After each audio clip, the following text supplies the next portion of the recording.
Hello and welcome back to another video on Past the Pavement with Brady. Generally speaking, anytime I go to a vehicle-related event, or especially a motorcycle-related event, I try to always take my motorcycle, no matter what the conditions are. That's exactly what we're going to be doing today. We have an event at a local dealership that has recently changed hands and allowed for a lot of growth in the community, and it's something that they're really focused on fostering. And so we're going to go out there and try to show our support for that today, try and just stay involved in the motorcycle community. And I think that's something that is really important to do, especially during the off season when you don't get to see the people that you normally see in the motorcycle community or, in your locale very often. Right now we are on our way to Mach 1 Indian and Triumph Power Sports or Motorsports. I'm not 100% sure exactly what they're calling it, but you may have seen or heard of Mach 1 in some of my other videos, specifically the one where we went down to So Live So Ride and took part in the Fall Adventure Rally. During the award ceremony, we mentioned Mach 1 because they were one of the largest sponsors of that event. And a little bit of their story from the perspective of an outsider, they kind of came into the community a couple of years ago with plans to open a BMW Ducati dealership in my area. In order for them to open that dealership, they had to start fresh. And so, they bought a plot of land and decided to build a new dealership on that land. And in the meantime, we've been seeing them, represent at events and things like that, just kind of try to grow their brand. And I think an opportunity kind of fell in their lap to purchase a dealership that's going to be right next door to their BMW Ducati dealer. And that is an Indian and Triumph dealership. Low-key, some of the Triumph street and adventure motorcycles are some of my favorite motorcycles on the market. And to be frank, one of the reasons why when I was shopping for bikes, I didn't get a Triumph was because of, lack of dealer support. So even though we had a Triumph dealership already, they didn't have the greatest reputation for support. Kind of steered me away from Triumph. After knowing the family that runs Mach 1, I have a lot of optimism for what they're going to do with the Triumph brand in the area. It makes me excited to see, hopefully more people are out there on Triumphs just because I think that they look really cool. Hopefully they also can improve the reputation that that dealership has had for Triumph service in the past and overall just make people more confident in the brand.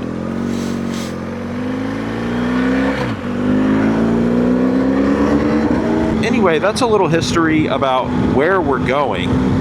Still have to get to the why we're going there. If you're not familiar with BDRs yet, BDR stands for Backcountry Discovery Route, and it is not just a map or a track on a map that you can go do. It's actually an organization that works on building routes kind of similar to the Trans-America Trail, but on a smaller scale. So, you can find a BDR for a lot of different states. There's quite a few of them out there now. Some states have multiples. Sometimes it's not based on a state. Sometimes it's based on a region instead. For the hidden gem that this area is, it doesn't get a lot of attention. And I guess being a hidden gem, that makes sense. I've been hearing rumors, though, for a couple of years now that either the Ozarks or Arkansas will be getting a BDR. So I don't know if it'll be specific to the state of Arkansas or if it'll be more broadly encompassing of the Ozarks area. And I thought for a long time that what we're going to go do today is watch the premiere of the Arkansas or Ozarks BDR at the Mach 1 dealership. That is not what we're going to be doing. Instead, we're going to be going to watch the Montana BDR Premiere video. And I think the premieres are something that's fairly new to the BDR organization as well. But basically, they do like a limited run of Premiere viewership in dealers and, at an event at So Live So Ride last year, we were able to watch a premiere for the Southeast BDR. So I think it's just something kind of cool that the BDR organization is doing to kind of bring communities together. Anyway, I just thought I would bring you along, show you a little bit of the dealership, a little bit of the community, and check out the premiere. I'll kind of give you a synopsis afterwards of what I thought of it and highlights that I thought were cool or noteworthy. I have yet to do a BDR, but one day I would love to do as many of them as possible. So that's not to say Montana isn't on the list, right? One day I might find myself riding that BDR. Thanks for coming along, and I'll report back after the premiere and let you know my thoughts on it. Look at this representation. The BMW crew, the Triumph dealer. Sweet. Alright, so we just got to Mach 1 Indian and Triumph motorcycles. This is a really cool dealer, and I've been really happy to see it kind of explode ever since the Nix family took it over. Speaking of them, here's J. Michael. J. Michael is a great rider and a good guy, and I'm really excited to see him every time I go there. Dustin and Kate from So Live So Ride showed up and got to give a little blurb about their business and some more exciting things that they're hosting throughout the year. If you're an adventure motorcycle rider in this area, you really should check out their property. It's super cool, and there's a lot of fun riding there and a lot of opportunities to really grow your skills.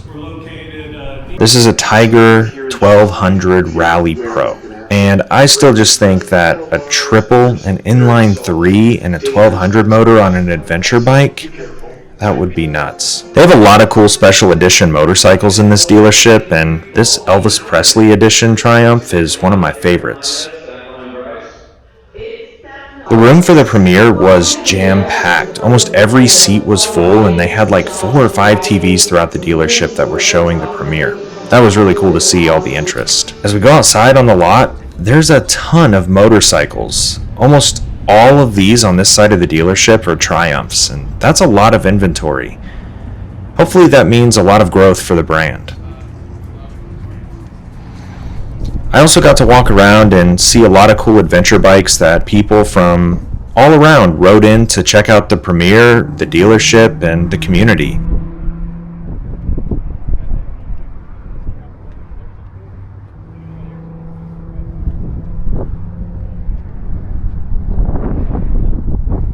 Of course, we had the KTM corner with the Honda Africa Twin kind of sticking out like a sore thumb. Shout out Africa Twin, am I right? We're headed home after the BDR premiere, and just kind of wanted to share some thoughts with you coming out of the backside of it. First of all, it was very cool to see how many people were there. It was honestly way more than I expected. Really, they pretty much filled up the dealership, the room that they were using for the premiere, which is awesome. The BDR film itself is interesting in the same way that every BDR film is interesting. Once you've seen one, you've kind of seen them all, but in a different skin. So BDR films kind of follow the same format. It's a group of people that are part of the BDR organization, usually with a local guide, and they go out and they just ride the route that they put together and highlight some of the local businesses and local communities and stuff along the way that honestly having the BDR contribute to in a pretty significant way. And so for me, the coolest part of the premiere was not the BDR film itself, but rather a lot of the information that we got prior to showing the film. From the Nix family, got a lot of good updates on where the dealership is and kind of what their plans are and stuff like that. Got to highlight some of our own local businesses, which is wonderful. But also we get a lot of information about the BDR organization and their goals and what they're ultimately trying to do. First of all, I think sometimes sometimes it's taken for granted the time that it takes to put a route like a BDR together. For the Montana BDR, they said that BDR was in the works for more than 10 years.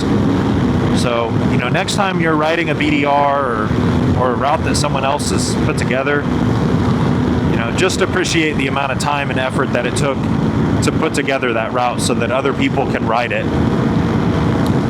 It's a big undertaking.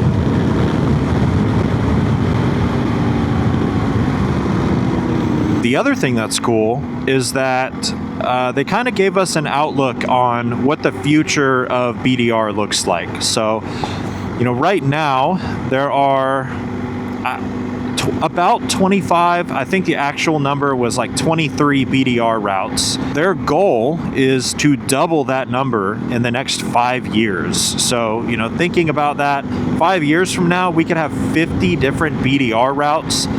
That's pretty incredible and really exciting. And honestly, that just makes me really excited to start getting on the train and start riding them and checking them off my list and experiencing some of those parts of the country in a way that a lot of people don't get to experience it. And in that regard, it's also very cool that BDR is really contributing to the local communities that they tend to highlight in their videos and on their routes.